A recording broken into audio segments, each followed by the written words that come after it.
been a while since my last review of the Bellroy Hide and Seek wallet. Like the name implies, there are features all over this wallet. I have their latest version, so let's see what's new.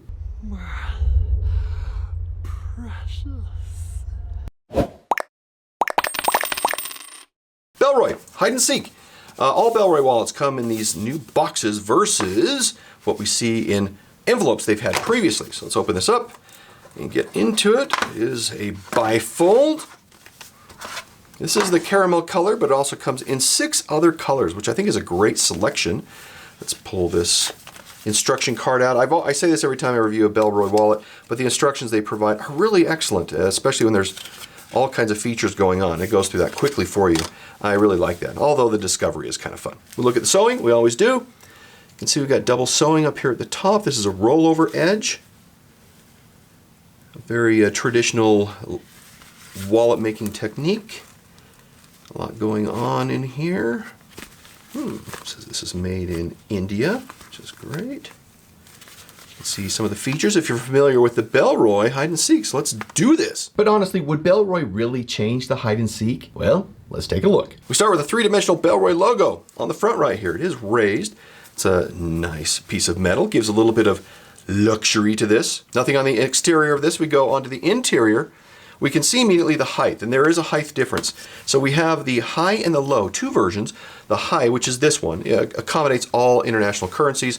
The low, well, it misses out on handling euros, yens, and the other taller currencies. So if we go right here, the prior hide and seek, which I'll show you, was the low version. That's all they had. 5 internal card slots. We have 1, 2, 3, 4, and 5. 3 of them, 4 of them. 1, 2, 3, 4. These 4 are meant for 1 card. This left upper here is made for more archive cards, lesser used cards. You can put more up in here. If we go to the internal billfold pocket area, we have 2 hidden card slots. One right here and another that's hidden even further back behind and is part of the second billfold pocket. Right here is that second card. And then of course we have the billfold pockets, the primary one that's right here. And we have this flap, which wraps over the second billfold pocket, which is behind it. Again, the hide and seek, the hiding of it, and then you've got to go find it when you need it. Something to separate currencies, separate receipts, other kinds of things. I think it's just kind of interesting for organization. This measures 3.74 by 4.6 by 0.4, and it weighs 56 grams, or 2 ounces. Let's see here. Meh. Kind of neutral to me, but give me some Horrorine to cleanse my olfactories. Stat!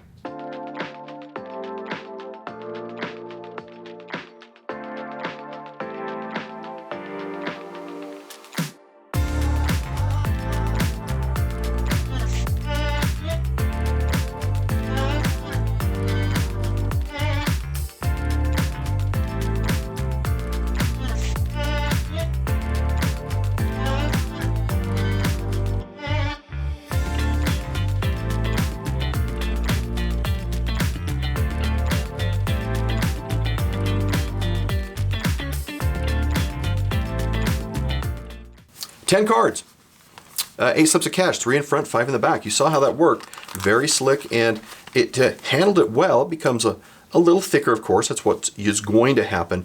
And you can see how as you put more cards up top, it begins to flare. That is just something that happens with cards unless you have them distributed differently in a wallet. It's designed in Australia, and it's made in India from a premium environmentally certified leather sourced from gold-rated tanneries in the Netherlands. And I like this color contrast that we have here. Provides a lot of interest. The sewing is standard Bellroy. We kind of talked about that, wrapped over edges, and we see that in all Bellroy. They're all manufactured roughly the same way, and we have RFID material all throughout this to provide that protection. It also provides a mechanism to not have to put leather all the way down in the pocket areas. And that helps, of course, keep it thinner. So there's a trade-off. If you don't like bulky wallets, well then sometimes you do trade-offs of material so it's not as thick. Now personally, I'd much rather have more leather than RFID material. And this wallet is backed by Bellroy's 3-year warranty. It's priced for $78, which is reasonable comparatively. And from a usability perspective, As a well-heeled bifold wallet, the cubbies and corners to place items make this a great travel wallet, or if you do a lot of business and need places to put receipts. If you haven't learned how to scan receipts yet, then that's a different conversation. But there are different spaces, and this is just really for great organization. All right, so how does this compare to the original hide and seek? Now let's pull out the old Bellroy Hide and Seek. This is the original one. This is the low, and they didn't have a high back then. Now they have two versions of it. This one is from 2019. In looking at both, we can see the last one I reviewed was this low. This high was not available, as I mentioned. Now, the thing that's interesting is that the new Hide and Seek wallet has not changed in price from many years ago. I'm impressed, and I'm really grateful that they haven't tried to go after us for more money, despite the inflation and everything else that goes on. It's just an opportunity that I'm pleased that they keep the same price here for us. Now, going through all the features, we won't do that. You can kind of get a feel that we have the same 5 pockets there for cards, another one in here, and we do have another one in back. The difference, and of course, 2 billfold pockets. The difference, as I went through this, is in the build quality, kind of cut to the chase. So if we pull out this cache here so we can get where I'm trying to get at, it's kind of hard to show, but this right here, this intersection and separator is much more rigid. It's stiffer. And this back card area right here, which might be a little hard to see, so I will pull out the trusty flashlight. It is made of a more robust nylon material than what we have in the original Bellroy. So I'll open this one up, kind of get to the back, and you can kind of see how flimsy this separator material is. We come to this one, and the material is much more rigid. It provides greater strength and durability. And on this back pocket, it just uses the same material as we see here on the liner, which is great and fine as a liner, but not if you're going to be using this a lot. It would have a tendency to tear on these edges, and I'm sure that's kind of what they discovered, which is why they reinforced it. So, with that said, one option is if you like to carry a pen in your wallet, well, I've developed a small pen with a company called Narwhal Co.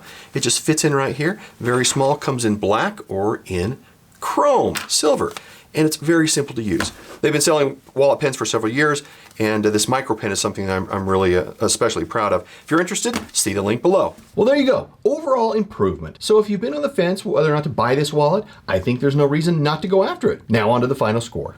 For quality of 4, price of 4, keeping the price, despite all the increases, not bad. Features of 5, this thing is all about features. Usability of 3 and perception of 4. That gives us a final score of 3.9 out of 5. If you like this video, then watch this one next right here. I know you want to. Seriously. And we'll see you in the next review. Bye.